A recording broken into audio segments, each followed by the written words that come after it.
So, by the time that the Lord made parents, he was in fact on his 6th day of working overtime. An angel appeared and said, "Why are you spending so much time on this?"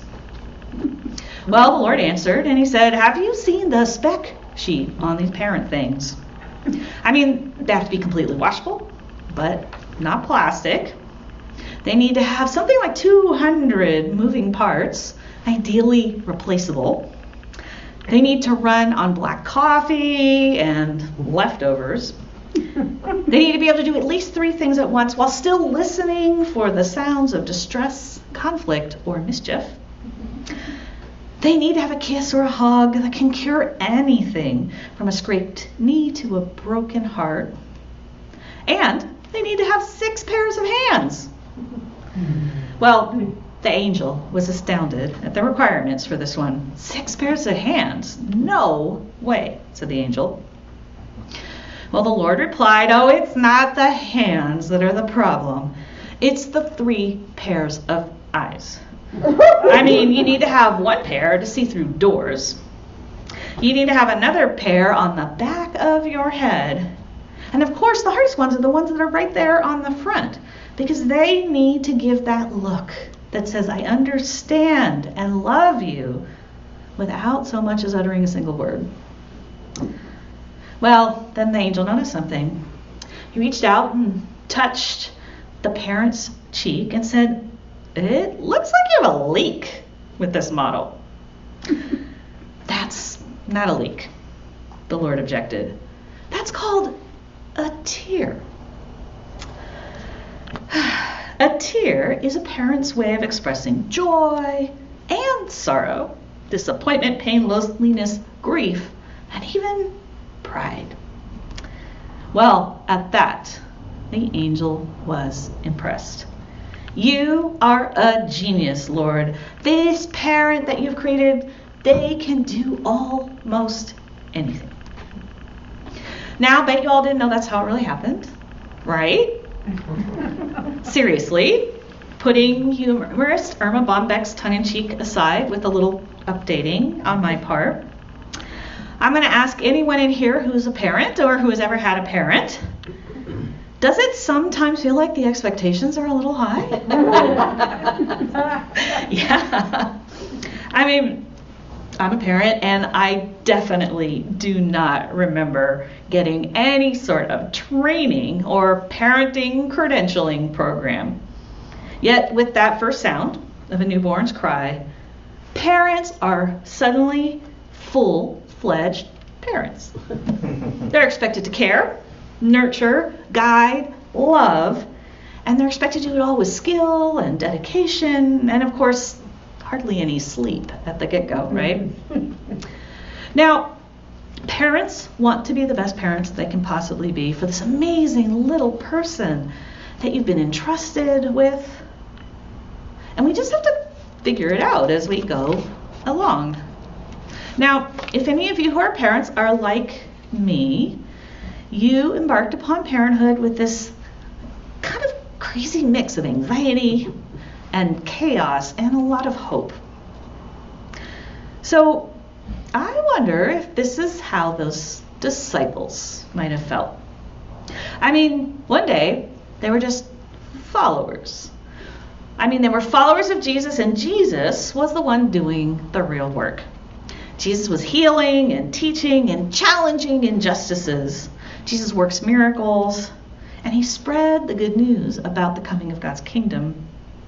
I mean, the disciples helped, of course, but it was more like they had this great little chore list. Jesus told them what to do. Jesus told them how to do it, and he told them when to do it. They had the instructions, and they had the backup. But then, all of a sudden, Jesus is going back to the head office, and he is leaving them in charge of day-to-day operations. And it's not like the expectations weren't high. They are being entrusted with the continuation of Jesus' earthly mission. They are being expected to spread the good news to all the world. That's, easy ask, right? So, we can understand why our readings capture them in this moment of anxiety and chaos and a little bit of hope as these first Christians struggle to find their way in their new calling.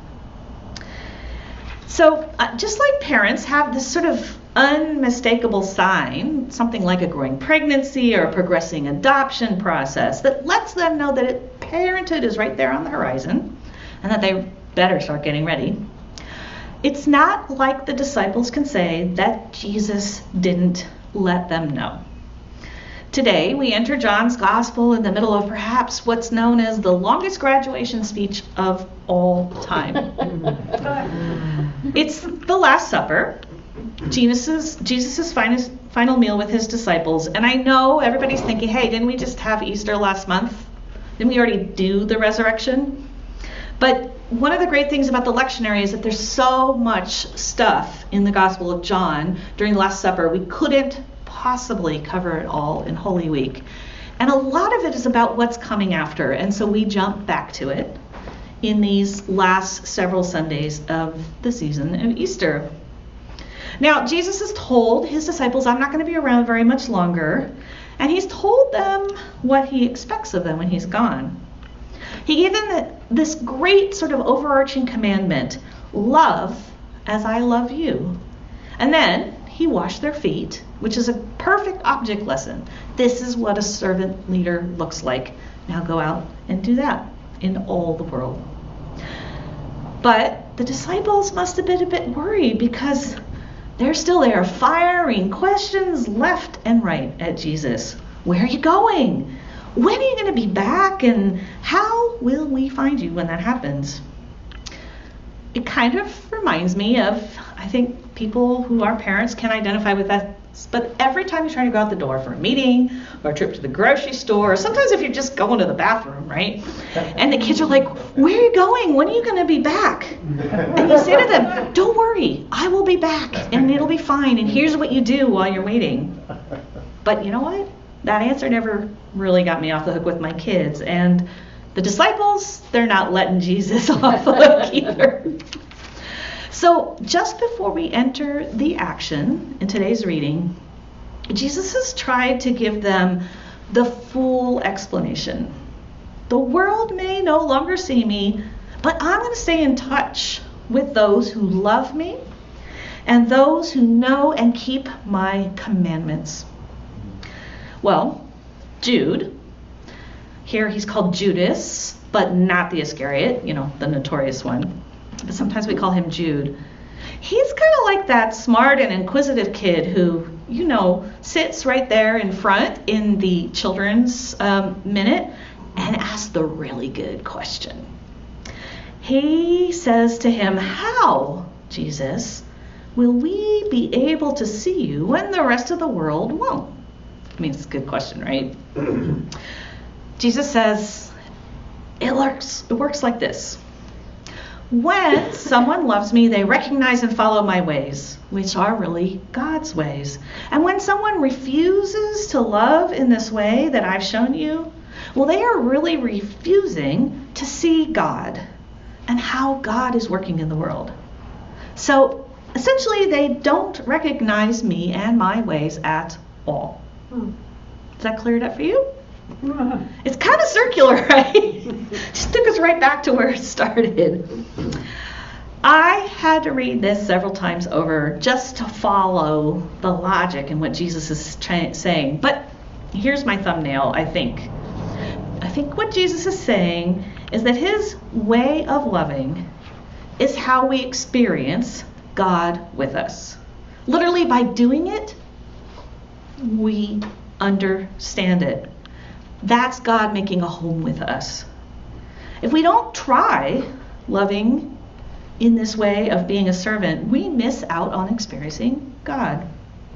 So all of John's complex language kind of comes down to something pretty simple. We can only understand love by loving.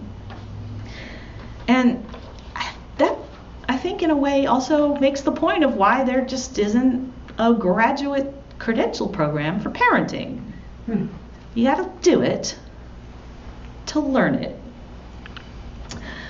Jesus can probably tell that those disciples are thinking, yeah, that sounds simple, but what about when we mess up, like we usually do? We won't have you around, Jesus, to remind us of your teachings. But before they even have a chance to complain, Jesus, he catches on quickly. Says, don't worry. You're going to have help because I'm sending you the Holy Spirit. So you know what? Relax. You've got this. And that's it. That is the foundation of Christian life and Christian community and Christian discipleship.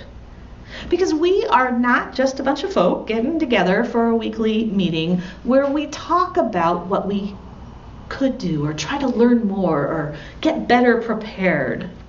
I mean, yeah, we do those kinds of things, but we also are a community of people who are striving to know the presence of the living Jesus by serving together, by living out that love. We experience God's love together by loving each other and loving in that way in the world around us. And you know what? We're never alone in this either. Because the Holy Spirit, which is literally the advocate, the one that's standing right there next to us, like they have their hand on our shoulder, is right there, speaking on our behalf. The Holy Spirit's with us each as individuals and with us as a whole church community. The Holy Spirit's prodding us in that moment when we need to be prodded into how we could love better or more, and empowering us when we learn that we can love in ways that we didn't even know and serve in ways that we've never tried serving before. The Holy Spirit guides and gives us peace and comfort, helps us to calm down the anxiety side of all of that. So the real good news is that God shares the amazing, empowering love that God has given us with us and in us and through us into the rest of the world.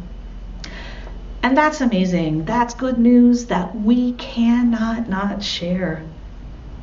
God's love is something that we are set on fire about, and the Holy Spirit will not let us keep it to ourselves. I love that reading from Acts because it shows us a little window in how this kind of thing played out for those apostles. You know, in the gospel, their disciples are sitting with Jesus and they are not feeling ready to do this. But fast forward to Acts and there they are, and they've been doing this. They've ventured out into the known world to serve as Christ served them. And as Paul and his team are working their way through Asia Minor, they might actually have reason to feel a bit discouraged because they've had a real mixed reception up to this point. I mean, many people have heard and believed in miraculous and amazing ways. But there's plenty of others who don't quite get it. Or even worse, they get angry and they run them straight out of town. In today's reading, we hear that they have been in Philippi for several days already. But you know, there's this little thing you can pick up there, which is that they don't tell us anything they've been doing in these several days, which makes me wonder if things haven't been going great. We don't know, but there's clearly nothing of note to report until we get to this moment. It's possible they might even be on the verge of giving up on this town, even though there was a vision that clearly told them that they needed to be there. But they give it one more go. Probably the Holy Spirit woke them up that morning, better than coffee, and said, get out there, go to that riverside. They head out and they speak to the women who they find working there. Now, I'm guessing that when the Lord opened up Lydia's heart to baptism, these disciples, it wasn't just a, whew, yay, finally, we got it right. I feel like this was a moment where their understanding of everything that they were doing was transformed by the Holy Spirit, because they got out there and they didn't find the man that was in the vision that they were told to find, but they found Lydia, who invited them into her home, said yes to baptism for herself and her entire extended household. And then this local businesswoman was someone who put all of her resources and her wealth and her leadership behind the growth of the Christian community in that place. Paul and his team get to learn that God might be at work in any of us, and that God is always sharing the power to love and heal and build the kingdom with each and every one of us.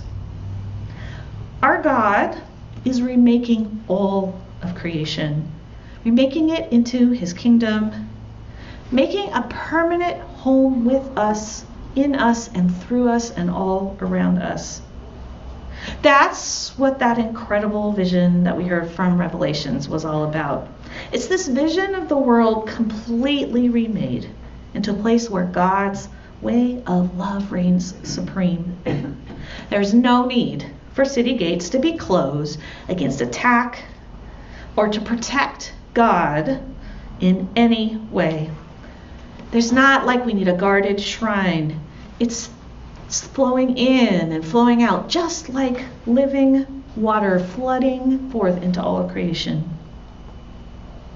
So how can we, Jesus' disciples in this place and in this time, live out this kind of vision? How can we continue to love as Jesus loved, and to serve as Jesus served, and to see and know the living Christ as we do it?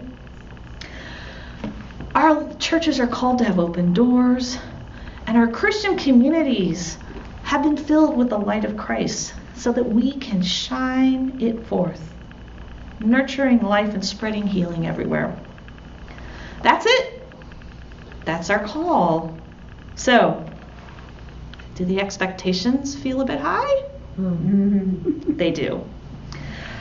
But you don't need to be concerned that you might not always get it right, or that you haven't figured this out fully already. Don't worry. Because God and Jesus have made a home in us. And the Holy Spirit is working through us. That means that nothing is impossible. So let's give it a try and get to work. Amen. Amen.